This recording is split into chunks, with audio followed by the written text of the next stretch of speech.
अरे वाह, पुराना सोना कितना शुद्ध होता था ना दादी। सोना आज भी शुद्ध है, उस पर अगर हॉलमार्क अंकित है।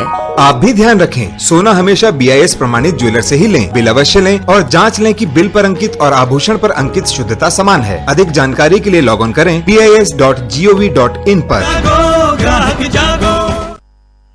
नमस्कार, आकाशवाणी चंडीगढ़ से प्रादेशिक समाचारों के साथ मैं रत्तिका। पहले इस बुलेटिन के मुख्य समाचार। भारत में आने और जाने वाली अंतर्राष्ट्रीय उड़ानें आज मध्य रात्रि से फिर शुरू हो रही हैं।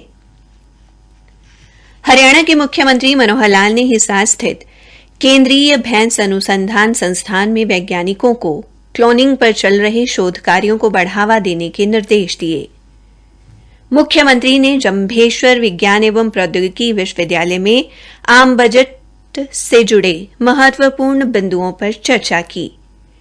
पंजाब के राज्यपाल एवं केंद्र शासित प्रदेश चंडीगढ़ के प्रशासक बनवारी लाल पुरोहित ने आज चंडीगढ़ में 39वें हुनर हाट का उद्घाटन किया और प्रधानमंत्री नरेंद्र मोदी कल दिन में 11 बजे आकाशवाणी पर मन की बात कार्यक्रम के माध्यम से देश विदेश के लोगों के साथ अपने विचार साझा करेंगे। अब समाचार विस्तार से। भारत में आने और जाने वाली अंतर्राष्ट्रीय उड़ानें आज मध्य रात्रि से फिर शुरू हो रही हैं। नागर विमानन मंत्रालय ने मार्च 2020 में कोविड-19 महामारी के मद्देनजर नियमित अंतर्राष्ट्रीय उड़ानें निलंबित कर दी थी। मंत्रालय ने बताया कि यात्रा के लिए स्वास्थ्य एवं परिवार कल्याण मंत्रालय के दिशा निर्देशों का कड़ाई से पालन किया जाएगा। भारतीय हवाई अड्डा प्राधिकरण ने कहा कि अंतर्राष्ट्रीय उड़ानों से संबंधित मौजूदा कोविड दिशा निर्देश संशोधित किए गए हैं। इनके अनुसार अब उड़ानों में 3 सीट खाली रखने की पाबंदी हटा दी गई है। चालक दल के सदस्यों के लिए PPE किट की अनिवार्यता भी समाप्त कर दी गई है। इसके अलावा हवाई अड्डे या विमान में मास्क लगाने की अनिवार्यता जारी रहेगी। हरियाणा के मुख्यमंत्री मनोहर लाल ने आज हिसार स्थित केंद्रीय भैंस अनुसंधान संस्थान में क्लोनिंग पर चल रहे शोध कार्यों की जानकारी ली और वैज्ञानिकों को शोध कार्यों को निरंतर बढ़ावा देने के लिए आवश्यक दिशा निर्देश जारी किए। इस अवसर पर उन्होंने संस्थान में थर्मल इमेजिंग पुस्तक का विमोचन भी किया। मुख्यमंत्री ने सीमन लैब का अवलोकन करते हुए वैज्ञानिकों से पशुपालकों को उत्तम नस्ल की ज्यादा दूध देने वाली भैंसों के टीके उपलब्ध कराने का आह्वान किया और कहा कि वे मुर्रा नस्ल को बढ़ावा देना सुनिश्चित करें। इससे श्वेत क्रांति को बढ़ावा मिलने के साथ साथ पशुपालकों की आर्थिक स्थिति भी सुदृढ़ होगी। इस अवसर पर संस्थान के निदेशक डॉक्टर टीके दत्ता ने मुख्यमंत्री को शोध कार्यों बारे विस्तार से जानकारी दी। वहीं थर्मल इमेजिंग पुस्तक के प्रकाशक ने बताया कि संस्थान द्वारा तैयार की गई इस पुस्तक के माध्यम से तापमान में अंतर की जांच एवं पशुओं में होने वाले विभिन्न रोगों की प्रारंभिक स्तर पर जानकारी उपलब्ध हो सकेगी।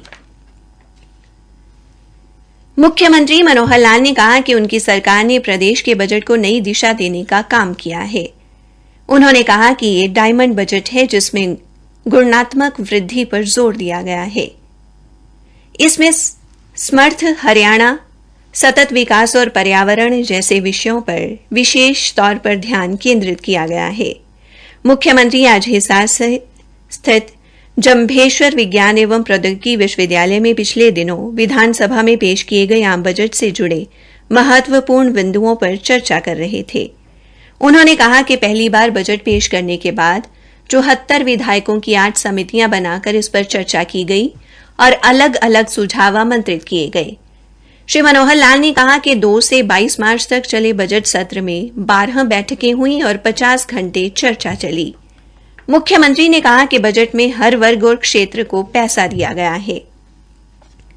उन्होंने कहा कि यह बजट केंद्र सरकार और रिजर्व बैंक द्वारा तय किए गए मानदंडों के अनुरूप है।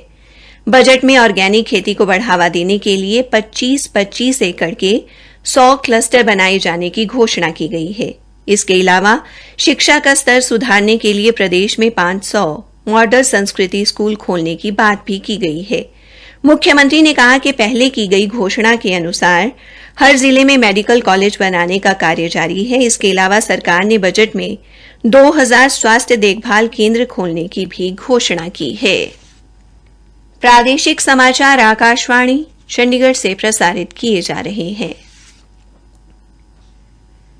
पंजाब के राज्यपाल एवं केंद्र शासित प्रदेश चंडीगढ़ के प्रशासक बनवारी लाल पुरोहित ने आज चंडीगढ़ में 39वें हुनर हाट का उद्घाटन किया, जिसमें 31 राज्यों और केंद्र शासित प्रदेशों के 720 से अधिक दस्तकार, शिल्पकार और कारीगर हिस्सा ले रहे हैं।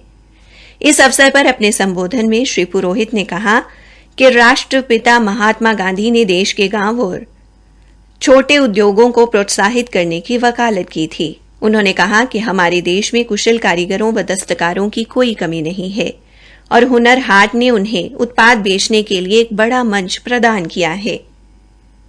श्री पुरोहित ने कहा कि हुनर हाट स्थानीय स्वदेशी प्रतिभा को वैश्विक स्तर पर ले जाने का एक प्रभावशाली प्रयास है और ये प्रधानमंत्री नरेंद्र मोदी की स्वदेशी प्रति वचनबद्धता को और मजबूत करता है। हरियाणा में आज 1800 स्थानों पर लगभग 41,000 लोगों को कोविड रोधी टीका लगाया गया। इनमें 12 से 14 वर्ष के 20,000 बच्चे और 15 वर्ष से अधिक आयु के 21,000 व्यक्ति शामिल हैं। प्रदेश में अब तक लगभग 4,17,73,000 टीके लगाए जा चुके हैं। प्रधानमंत्री नरेंद्र मोदी कल दिन में 11 बजे आकाशवाणी पर मन की बात कार्यक्रम में देश विदेश के लोगों के साथ अपने विचार साझा करेंगे। आकाशवाणी और दूरदर्शन के समूचे नेटवर्क पर इस कार्यक्रम का सीधा प्रसारण किया जाएगा। आकाशवाणी समाचार की वेबसाइट और मोबाइल ऐप पर भी यह कार्यक्रम उपलब्ध रहेगा। आकाशवाणी समाचार, दूरदर्शन समाचार, प्रधानमंत्री कार्यालय तथा सूचना एवं प्रसारण मंत्रालय के YouTube चैनलों पर भी इस कार्यक्रम का सीधा प्रसारण किया जाएगा। आकाशवाणी से हिंदी प्रसारण के तुरंत बाद मन की बात कार्यक्रम क्षेत्रीय भाषाओं में भी प्रसारित होगा।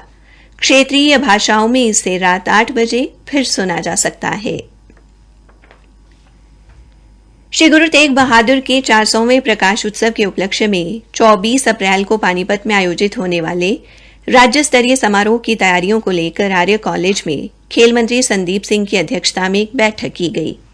इस बैठक में खेल मंत्री के अलावा सांसद संजय भाटिया, श्रीमती सुनीता दुग्गल, बीजेपी के प्रदेशाध्यक्ष ओम प्रकाश धनखड़, विधायक प्रमोद विज और महिपाल ढांडा सहित अन्य कई गणमान्य व्यक्ति उपस्थित रहे। बैठक में कार्यक्रम की रूपरेखा तैयार की गई। 24 अप्रैल को होने वाले इस कार्यक्रम में भव्य पंडाल और भव्य दरबार साहिब सजाया जाएगा। इसके अलावा 2 बड़े लंगर हॉल बनाए जाएंगे। प्रधानमंत्री नरेंद्र मोदी इस महीने की 30 तारीख को वीडियो कॉन्फ्रेंसिंग के माध्यम से बिम्स्टेक शिखर सम्मेलन में भाग लेंगे। बिम्स्टेक का मौजूदा अध्यक्ष श्रीलंका इस शिखर सम्मेलन की मेजबानी करेगा।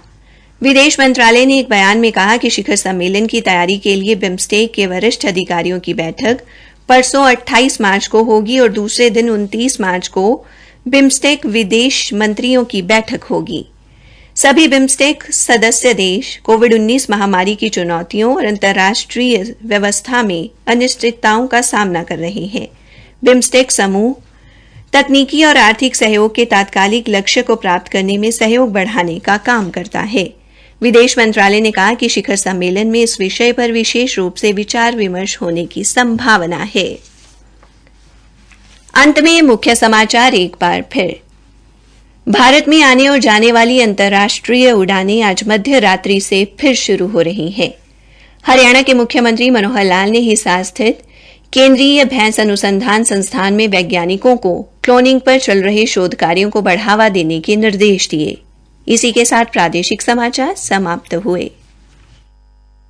जिन हाथों में कला छुपी उन चेहरों पर मुस्कान खिले, नाबार्ड में हमने ठाना है जन जन को स्वाभिमान मिले। नाबार्ड हरियाणा पेश करते हैं 35वां सूरजकुंड मेला 19 मार्च से 4 अप्रैल, सूरजकुंड मेला ग्राउंड, फरीदाबाद, हरियाणा।